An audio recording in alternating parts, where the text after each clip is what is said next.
Okay, we have polybutylene pipe coming from the ceiling onto the water heater, which is connected with a garden water hose wrapped in electrical tape with two hose clamps on both sides of the garden hose. And also we have a reducer that reduces the 3/4 inch pipe to 1/2 inch pipe, which also is not strapped properly, leading outside to the exterior spigot.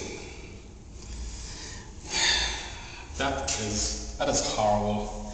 This is polybutylene. Oh, and we also have on the the hot water line, polybutylene with a hose clamp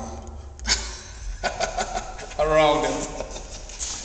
In addition to which, your pressure relief valve has no overflow. Yeah, it's flowing right onto the water heater.